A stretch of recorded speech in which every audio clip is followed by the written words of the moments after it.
Hi there. What is this location? This new location I'm in? Well, a car. I know. I thought the day would never come.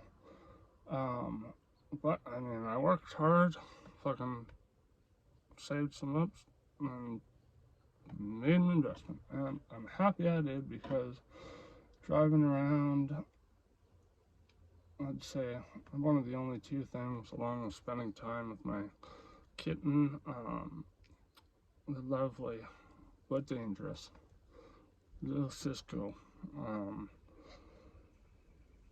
Fortunately, life has been nothing but like, and I say this with a lot of reticence because I hate having to paint myself as the victim, but I mean, I feel like at this point it's inevitable that I do when I fucking open my mouth. But yeah, every day's been absolutely torturous. Like, my chronic pain has gotten worse than anything I've ever experienced in my life. And if you've watched my stuff, you know I've been through the like depths, darkest, coldest depths of physical withdrawal, be it benzo withdrawal, opioid withdrawal, precipitated opioid withdrawal, benzo withdrawal, opioid withdrawal, and cholinergic withdrawal.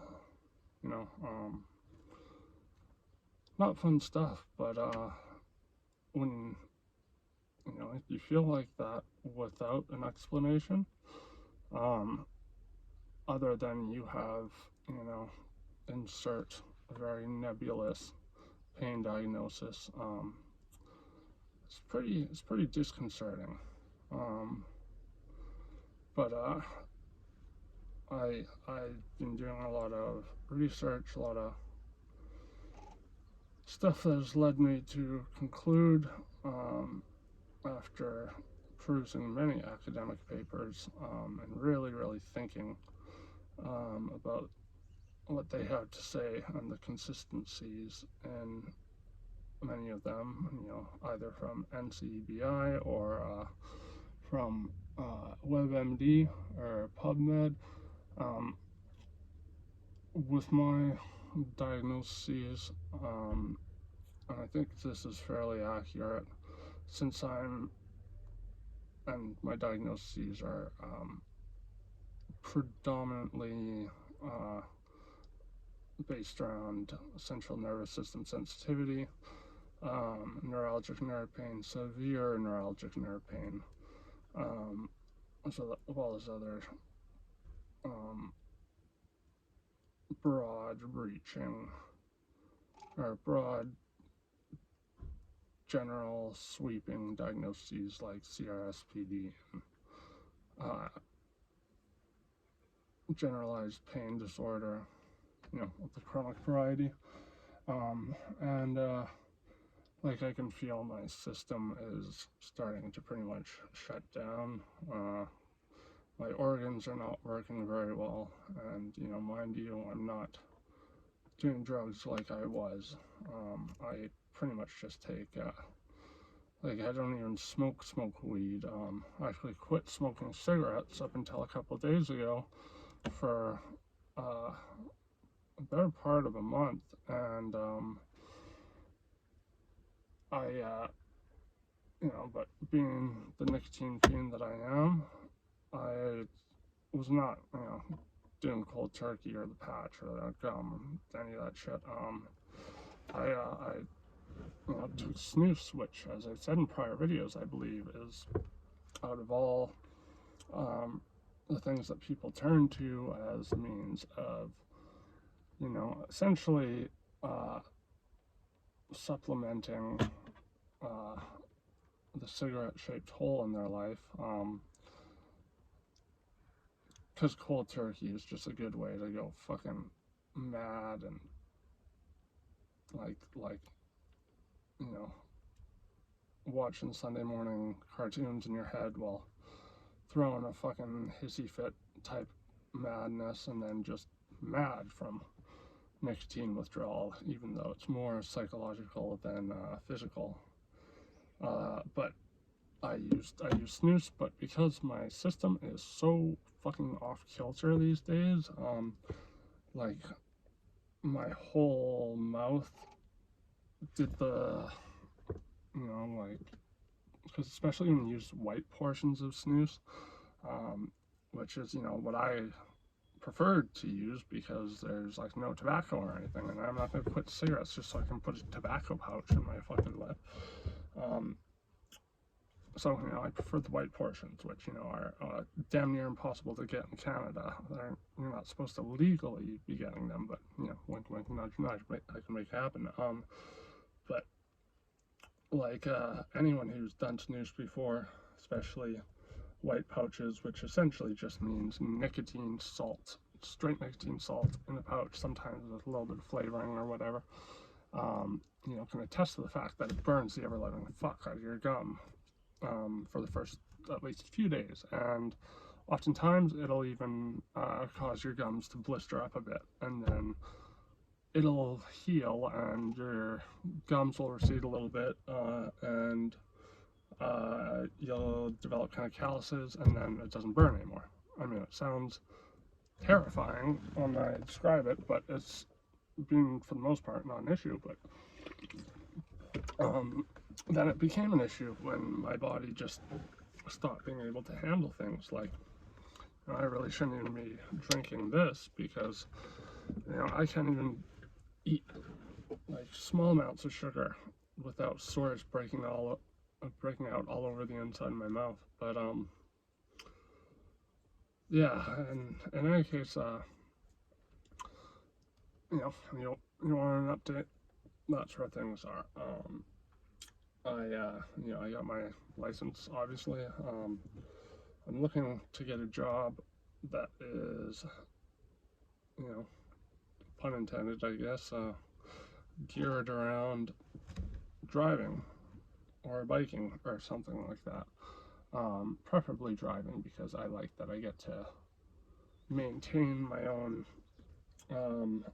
insulated atmosphere in a car, because a big trigger for my nerve pain is my brain, as it's, like I said, neuralgic nerve pain, meaning, it's not coming from the nerves, it's coming from my brain misconstruing silly things like temperature shifts, humidity, moisture in the air, so it can be hot and humid or cold, clammy and rainy, it doesn't matter. It'll make my fucking nerves feel like somewhere between the coldest fucking ice ever and fire. I know that sounds like contradictory, but like that is nerve pain for you. I think, phantom pain is,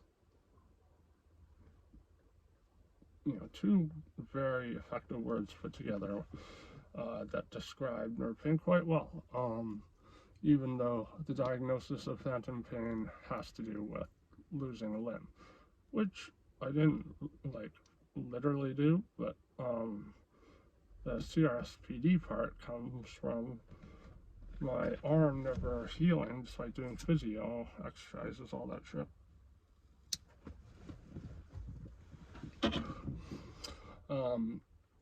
A target the area where the muscle was depleted the most, which was from what I could tell, the flexor band, and that was the physio's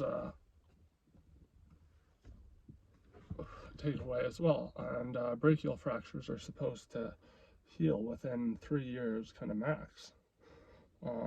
So, I'm operating under the supposition that max entails like no physiotherapy or anything. You just, go to the hospital, you get the fracture treated, and you go about your merry way. Maybe you're a lazy slob like me and fucking don't do anything.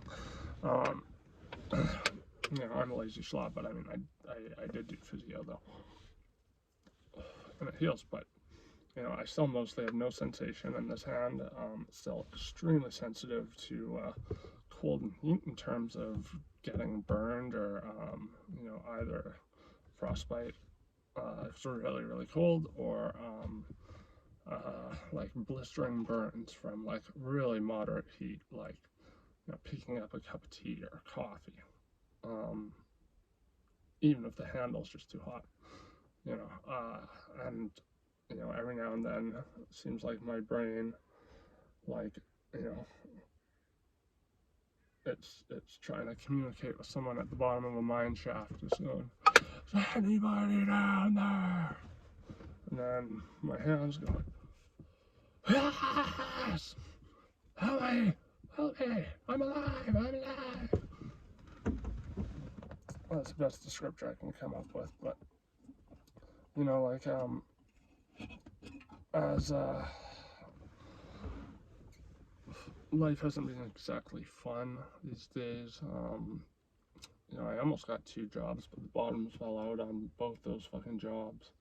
The same day, and it was really frustrating because I kind of got tunnel vision with my vocational coach, and just we pushed away all the other opportunities because both of these seemed like they were happening. They were fucking happening, man.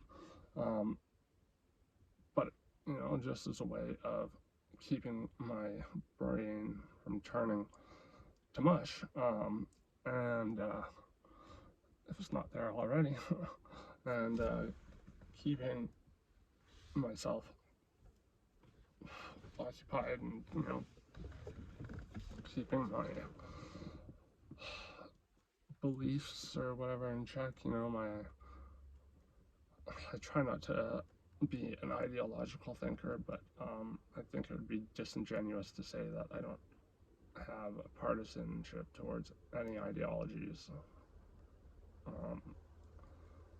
I'm still a big proponent of, maybe logic, or agnostic towards everything until proven otherwise, because I think that just makes sense.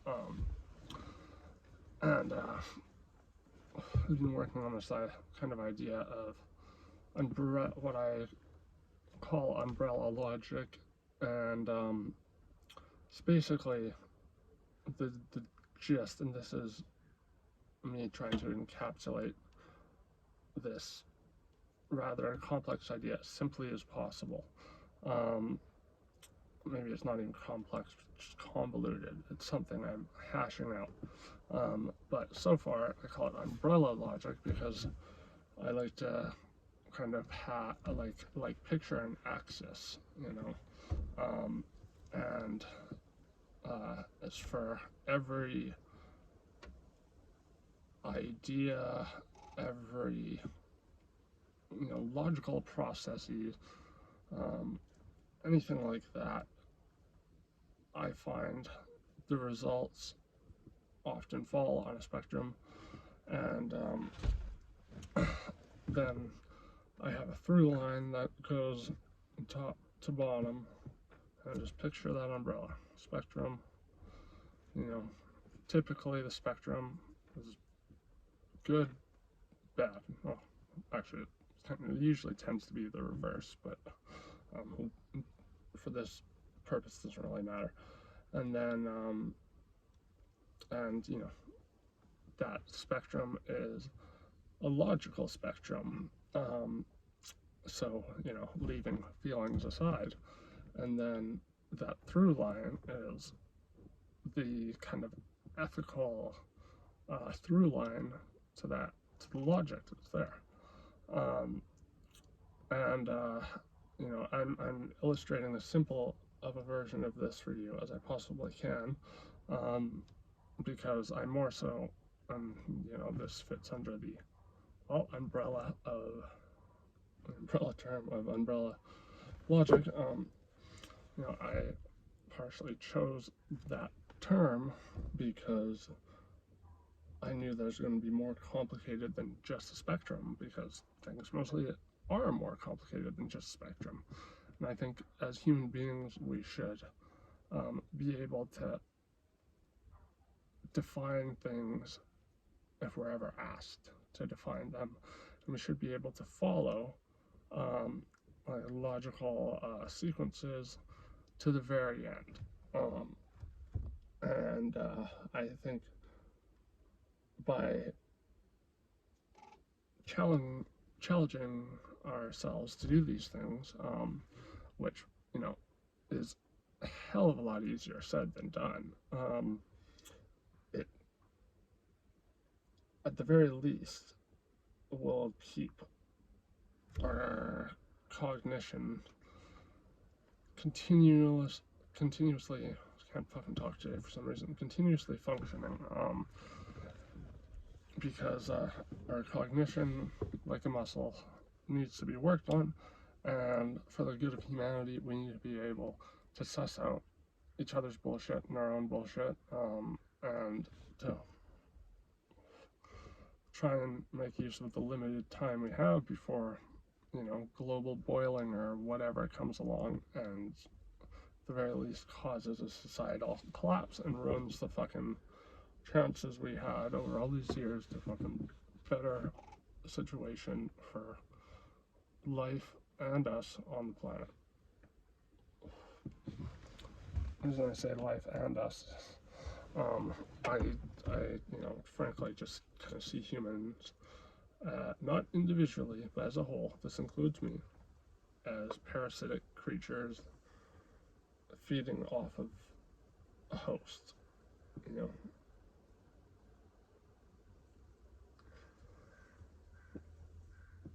there's the whole biblical image and allegory of, the Garden of Eden, snake and the apple. When I think of humanity, I think of an apple on a verdant tree in a verdant little garden, and I think of humans, with the apple, garden, all that stuff, obviously being representative of life around us, and most likely life if we were to encounter it in our solar system, like microbial life on Europa or in other solar systems. But I think we would be like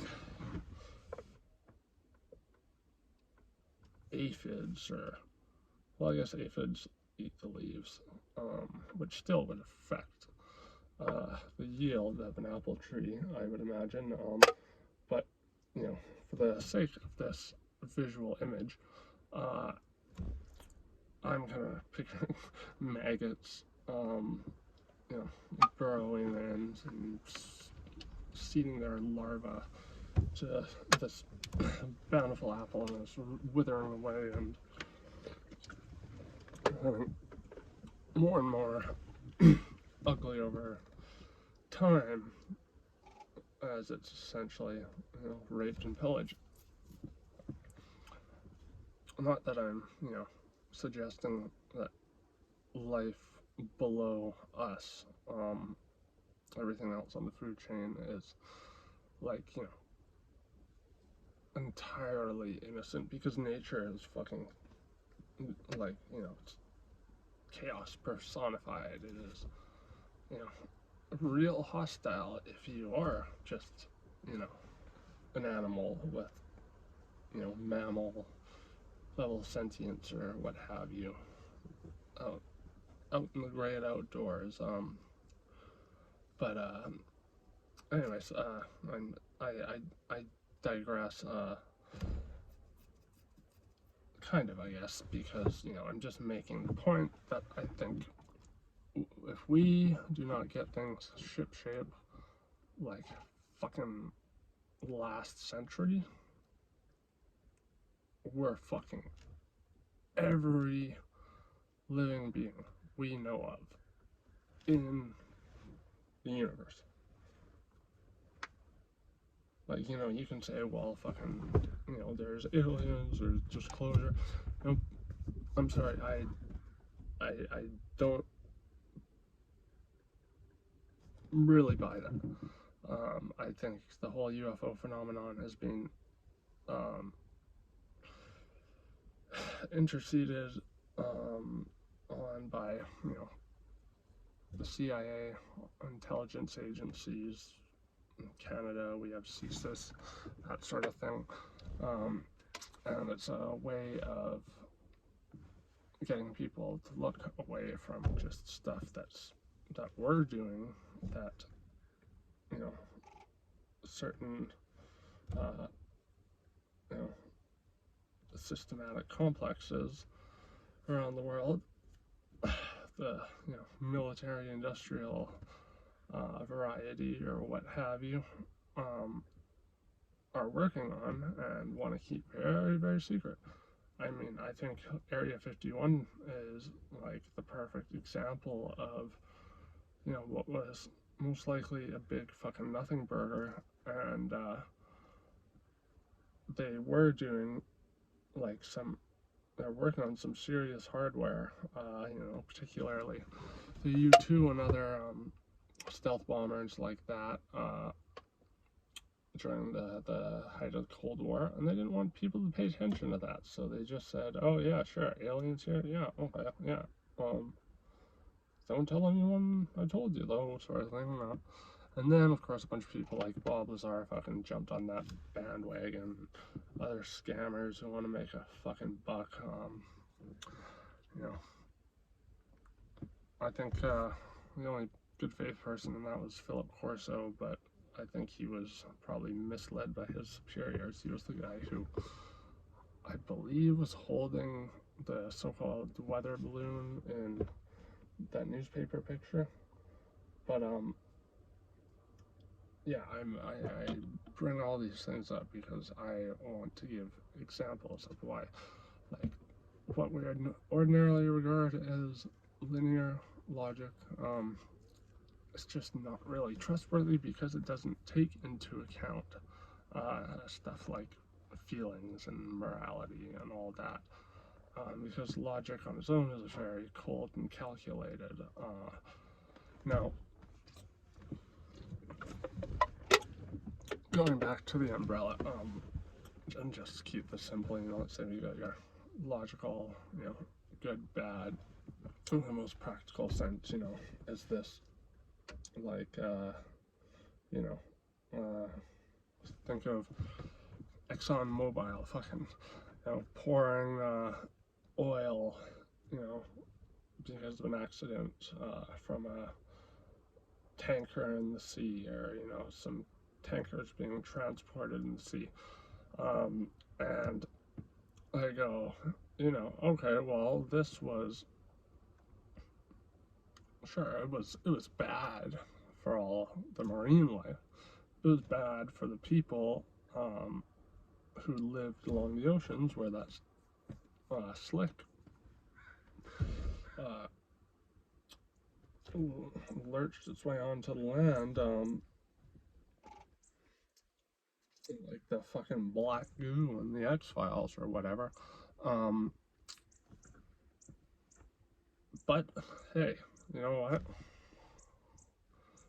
The other tankers were intact, so they didn't get dumped down to the sea. Isn't that good for the sea and for our profits? You see what I mean when I talk about how, if you don't care about feelings with logic, it all kind of falls apart. It becomes pointless. It becomes a means to an end. So I think as a precautionary measure, and means of spurring, introspection, for fleshing out our abilities to contemplate, to realize, to establish our ideas, our opinions, and really examine them, bring them out to the farthest reaches of the umbrella. You gotta consider the logic, the ethics, and that's just keeping it simple. I chose the umbrella because I want other through lines as well. Because even still, it's never that simple, and ideas like memes are things that and I think this is the, etymology. I believe that's the correct term. I hope that's not a misnomer on my part. The same word with same spelling as, the ones where you see fucking Wojaks and all that shit. M-E-M-E. I think that was coined by Richard Dawkins, and it was describing almost, and I don't think he used this term, but I do, the virality of ideas. That's how I often like to describe the process of transmutation from generation to generation, from person to person, ideas taking on kind of the role of emblems that reflect the world around them, at any given point in time, even if they are an idea that was, say, as far as we know, first devised, first heard about, for a very specific reason and a very specific time, and it was meant to represent certain people in that specific time. And then, it osmosis like went through, these little nets for notions we call people that are all shaped in their own ways, and that are all kind of forged through their experiences, consensus reality, what Nietzsche referred to as ancestral knowledge. I believe those were the words he used, but if not, at least close enough. Which it's pretty obvious what the definition is, but it basically was, in my opinion, where Jung got the idea for the collective unconscious. Was the notion that all concepts that have transpired throughout time, up until the contemporary age, up until, the past and the future, kind of lapping at both sides of us, all the generations that came before us to pass down, the life lessons they accumulated, all this stuff, it's a big part of what forms us and what gives us a sense of autonomy. As far as I'm concerned, the jury's still out on whether autonomy is a real thing or whether it's just an illusion of the senses and our experiences and influences. But like, I have been kind of angrily almost reading Jean-Paul Sartre, close enough. At least I pronounced it better than I did in my first video on his mescaline trip. But his notions on existentialism, and particularly essence, is something I am grappling with at the moment, because I think it is close to true, because he talks about, I believe the equation for essence is independent freedom plus individual responsibility equals essence, which, is a very anarchistic way of looking at things. And I think, this is also, for the record, if you want to read about it yourself, which I suggest doing, or, there's a reading of it on YouTube if you want to, if you prefer to listen to stuff like that. It's called Existentialism as a Humanism.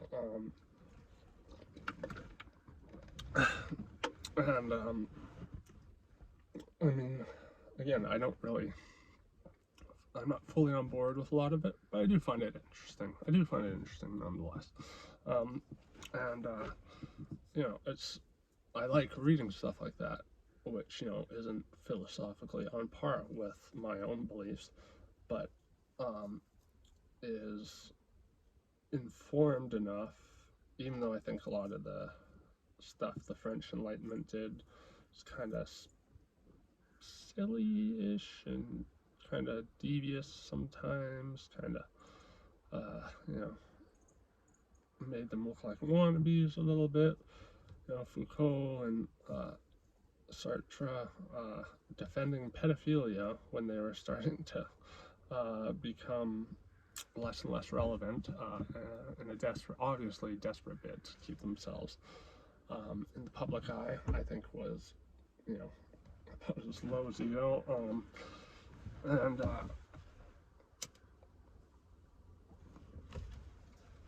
it was real indicative of a Faustian pact of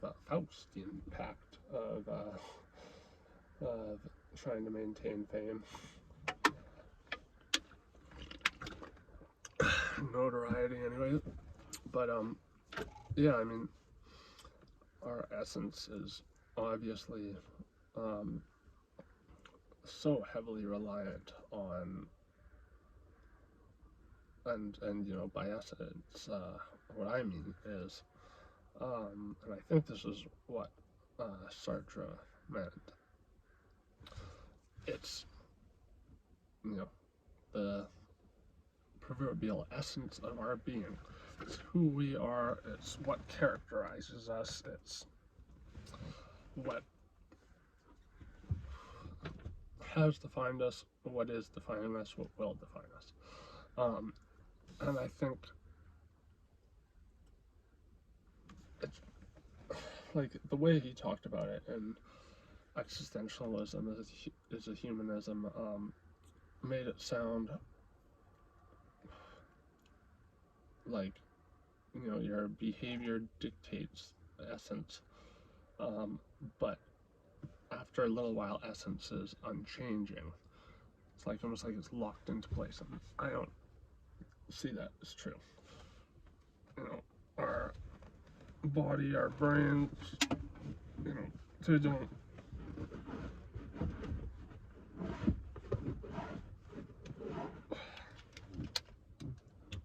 Sorry, I just burned my upholstery a little bit.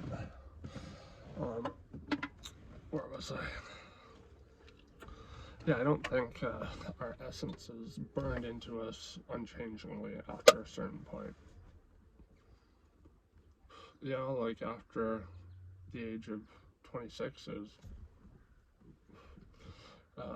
neuropsychs will attest, is essentially when we kind of stop changing the most.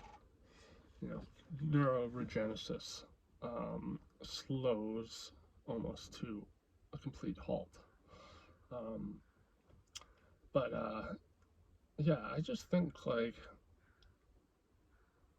it's so important for human beings to always factor in,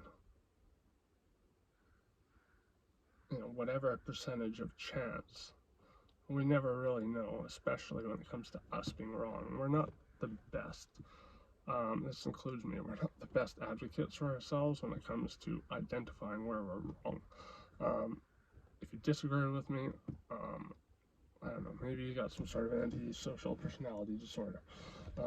But, like, we are, contrary to what people forget all the time, still animals. We're still obsessed with self-preservation, and more than ever, kind of social preservation. And, like, people really get it under their fucking skin that being wrong is, well, bad in today's day and age, when really being wrong is, something that shouldn't be shamed. It should be kind of, I don't want to say embraced, but we should make an effort to try to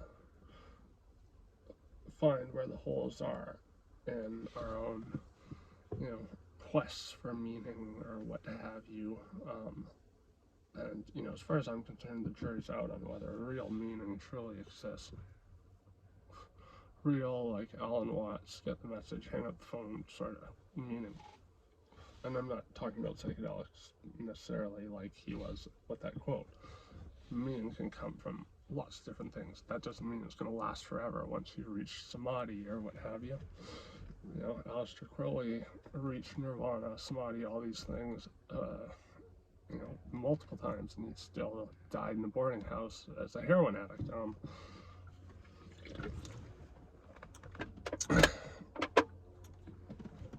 But I think we owe it to ourselves and to each other to flesh out ideas as much as possible, to flesh out our ability to see things as not just linear, to see things as not just right or wrong, to see things as perpetual uncertainties.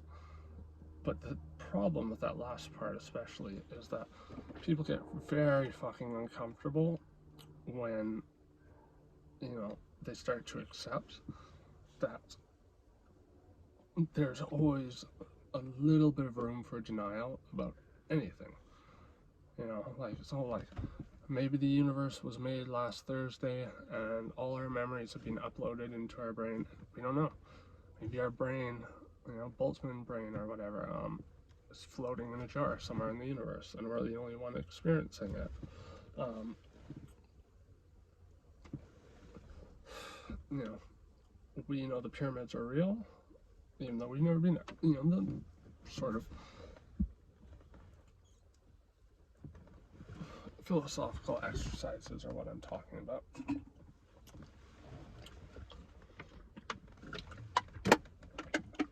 I think we should really embrace agnostic until proven otherwise, but you know, I kind of, in hindsight, think that when Robert Anton Wilson said that in his description of maybe logic, he knew that by, you know, his own standards for maybe logic, you know, that there's always a chance for things to, that we almost certainly think is true, to maybe be wrong. That, you know, we can never definitively be proven otherwise, you know, thus, you know, ergo,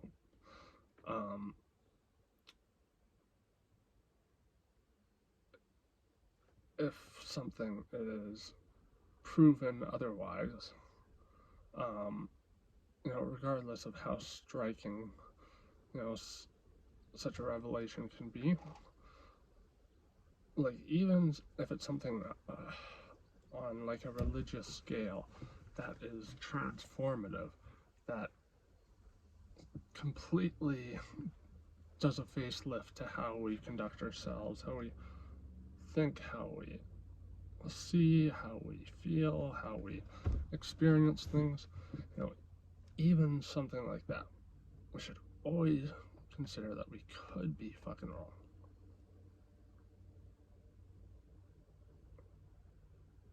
So I think, yeah, Robert Anton Wilson, I think he put that last part in as a way to get people to keep questioning after being, you know, proven or disproven otherwise. Because, you know, the pursuit of knowledge is a pursuit worth, you know, tailing, right? Like, but the thing is, like, we don't really flesh things out as much as we should, in my opinion. It's like I said, when talking about, like, you know, virtually anything, be it words, be it notions, be it, you know, perceived fundamentals of existence, whatever the case, we should be able to define what we're talking about if stopped and questioned and told to define it, told to describe what we're talking about. And I know that is, like, physically impossible to do 100% of the time, but we should strive to do it as much as possible. And it doesn't have to be a technical conclusion. It doesn't have to be, verbatim what, a dictionary definition maybe. But as long as it gets the gist, because I think if we were to, do something like that more actively as a species, we would be able to, I think it would, like, personally speaking, I think it would foster a more healthy dialogue with those around us, and it would also get us to always be questioning and always, on the lookout for curbing cognitive dissonance, or finding a nugget of knowledge and riding it towards something that rings with a degree of truth, right? So, in any case, I could fucking carry on about this, but I just wanted to share, because I really, I haven't been doing much these days, and haven't been uploading videos for the very same reason. I haven't really been hanging out with friends. Life has been pretty fucking miserable for me these days, and I don't want my misery to impart onto others by just, hearing, feeling it, being around the vibes, whatever, but there are some big changes happening in my life, and I would like to think that one of those changes is not going to be me just fucking croaking from a stress-related aneurysm or what have you, because like, my body's like riddled with ulcers, and my endocrine system is fucking so out of whack. My lungs are not working very well, my liver, kidneys, bladder not working very well, and oh yeah, just to go back to the papers I was talking about, and this is something I want to make a separate video on. So I've been reading all these papers on neuropathic pain and people who, like me, are resistant to first-line, second-line treatment. So that means, first line is pregabalin, gabapentin, tricyclic antidepressants, of which I was actually just prescribed neurotriptyline. And good God, I'm so glad I found out how addictive it was after a week of taking it, and like not being able to sleep after taking it in a very low dose. Because, like, it sounds like it's another hellish drug to taper off of. It's the only antidepressant that, didn't give me full-on seizures, along with other tricyclics I've tried in the past, all of which have never done anything for me, my pain. But I mean, I'm still on a fucking benzotaper, for Christ's sake. I'm still on methadone. I don't need more physically addictive drugs in my body unless it's something like a stage 3, opioid or whatever, because I think, unfortunately, I am at that point where if I don't take some of the burden off of my system, it is going to crash and burn, and that is what these papers consistently say. They say, if first-line treatments don't work, second-line treatments don't work. Second-line treatments being like lidocaine. I've done lidocaine infusions. Ketamine, done ketamine infusions. I can't do ketamine anymore because my fucking bladder is fucked. And that's not as a result of doing ketamine. That's a result of my system, like, essentially just being unable to just bear the stress, because I have always white-knuckled my way through the stress. I've tried to find ways to distract myself, but my system's just not having it anymore. And my mind is just whirling from the continuous pain. Like, it's very hard to go to sleep at night when you know that you're gonna wake up feeling nothing but cold. Nothing like I literally I can't tell if it's hot or cold out anymore. The anhedonia has turned into full-on fucking dysphoria. It's, it's fucking awful. Feeling the clothes touching my skin, it hurts. And so yeah, these papers, they say, you know, if those drugs don't work, which they often don't for people, and I have taken all of the first line ones I described, the second one, breakthrough treatments, but they didn't have a breakthrough effect for me. And you know, most of the research I've looked at points to resorting to opioids. I mean, I did a little more digging and found a very, very underutilized opioid that works in a very unique way on the brain. It works on many parts of the brain, and you know, I'm deliberately holding back some information because I want to make a separate video on this, and it will also go into the umbrella logic themed notion, which I was going to get into earlier, but then I got kind of caught up in describing umbrella logic and trying to give you some ideas, but as to what you know, it sort of looks like, but like these papers say, if the pain is finally moderated, be it with the first line drug or a third line drug, it can potentially buy someone with, you know, and these papers usually only describe like one out of the like 5 disorders I have. It may buy me like another 10 years on this planet. And if you asked me 6 months ago, would I want to take any additional opioids in my system?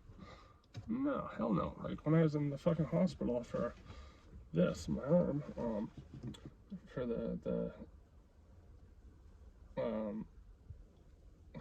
faux brachial fracture, because nothing was actually fractured, it was swelling in my arm that put pressure on the nerves, the brachial plexus nerves, long enough to crimp it off and cease all activity down my arm. So it simulated the effects of a brachial plexus injury, or brachial fracture, I should say, because it definitely was a brachial plexus injury, and yeah, another disorder to add to the docket, you know. But you know, and people who just have CRSPD, you know, they don't have a very long lifespan, and you know, it's sad, but it's true that I, as I'm sure most people, once they get to the point where I'm at, would rather spend, you know, 10 years being somewhat functional, being able to live at least an existence of average speed, workload, etc. You know, interactions with other people, activity. Like, my system's so fucked these days that everywhere I go, I get sick. Just idling and doing nothing.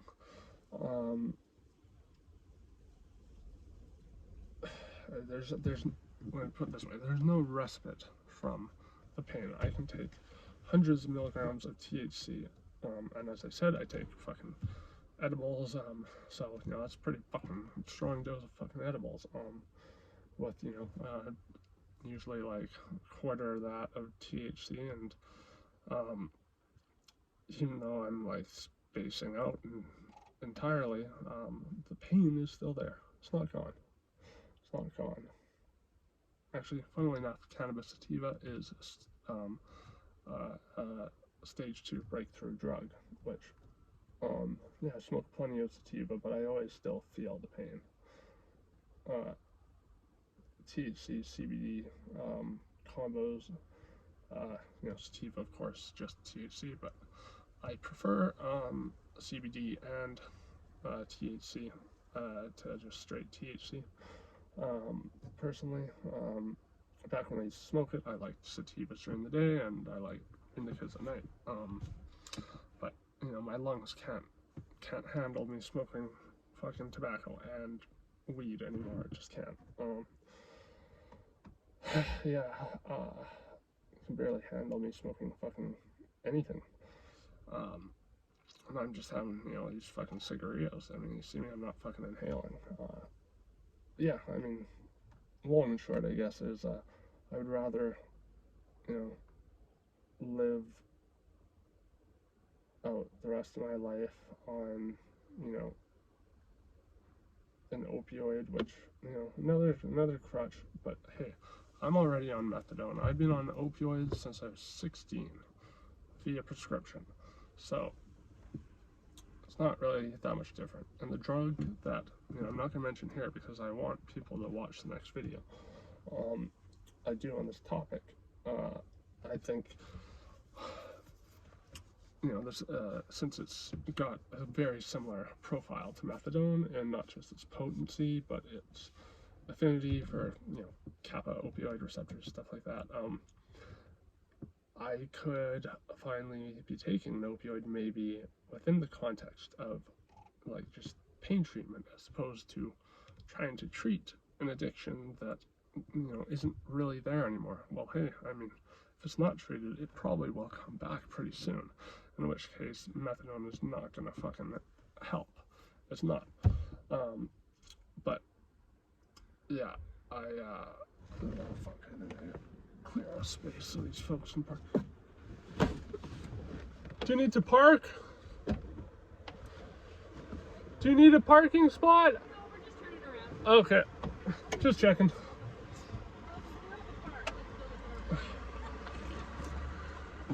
See, I'm such a nice guy, right? But yeah, you know, that was not me interacting with people, but what I just described to you is me employing my notion of umbrella logic. You know, because right now life for me is predicated mostly on barely being able to do much of anything that requires activity, that requires stimulation, mentally, physically, whatever the case may be, because like just the migraines I get alone these days, fucking bad.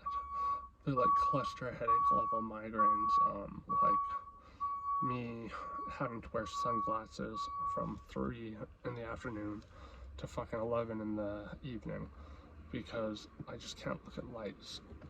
It's like, you know, someone shining what I'd imagine to be like a strong enough laser pointer to set things on fire, like into my fucking eyes. And it's burning up the back of my eyes, and then, you know, the inferno spreading to the rest of my head, resultingly causing agony throughout the rest of my body, which, you know, I always feel like, oh god, this pain can't get any worse, it can't get any worse, and it does, it somehow does. And it always feels like it's just worse or worse. Or even worse, or even worse, or even worse. There's like very few moments where I'm like actually thinking, aha, gee whiz, you know, I'm feeling pretty good today. Like, you know, even in the depths of distraction, it's there. It's fucking there. And, you know, there's really fuck all I can do about it. So, you know, it's like, it begs the questions. Accept my fate, or die trying. You know, that's option A. Because, you know, I don't want to, you know, as I was, I think, starting to say, but I didn't finish the thought, you know, these are hard kind of concepts to put into words. So this is the first time I'm explaining it outside of just, you know, notes. But when I was in the hospital for my arm was bloated, and when the first few inklings of sensation came through, it was really painful. It was like, I imagine how it would feel to have a dental drill, like just kind of skimming the surface of your skin on your fingers, and it even had that like almost like that feeling of a high-pitched vibration whir, like permeating my hand. And the doctors, or well, it started with the nurses, but then went up to the doctors because I kept refusing. They were trying to get me to take hydromorphone, which they were giving absolutely everyone in the hospital. I remember the irony of the old lady beside me, who, in this fucking packed hospital room that I stayed in for 3 weeks, everyone was fucking being given hydromorphone, and she was on the phone with her husband, or no, it was her son, I think, and he is saying, just make sure they don't give you a drug called Percocet, or Vicodin or something. It's called something like that. And like, fuck, she was like, oh no, I'll be on the lookout for that, but no, they've only been giving me aspirin and hydromorphone. Oh, I think I gotta get out of these people's way.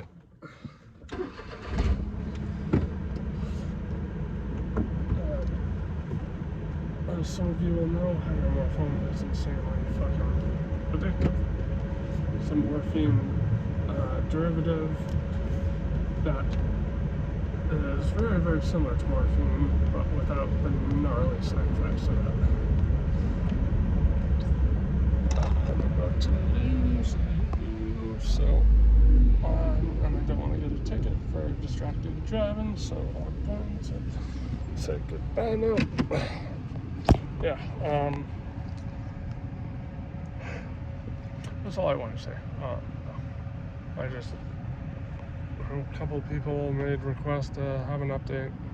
Well, there was a very general update, along with a long-winded, perpetually tangential, digress here, digress there, don't finish a thought here, don't finish a thought there, sweeping explanation for, I don't know, just what I think should be a kind of new metric for exercising our minds and taking concepts to their furthest heights, deepest depths. I think that would be neat. Anyways, stay tuned, because pretty soon I'm going to do a video explaining why the psychedelic community, not just today, but 50 years ago, 60 years ago, it's kind of bullshit. So maybe you'll find that interesting, because it sure contradicts a lot of the stuff I did before. But hey, I think concessions in the face of being confronted with information that makes you have to question whether or not something is, valid, and whether or not the community is just and in the right and the wrong, is worth exploring.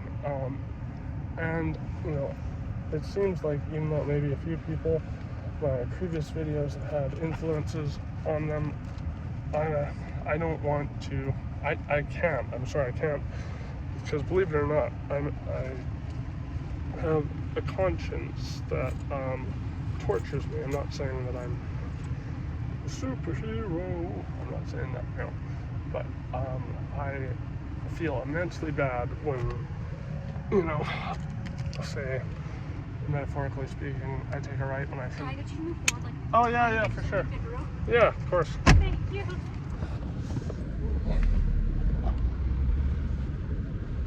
Take a right when I should have taken a left. And even though all my videos in the past were describing my experiences, and I oftentimes did predicate my experiences, my thoughts on psychedelics with, this is me speaking, so just, keep that in mind, and also listen to the cons as well as the pros. Don't just hear what you need to validate your own fucking, want of a excuse or whatever to use drugs. Anyways, that's all I'm gonna say. Bye-bye.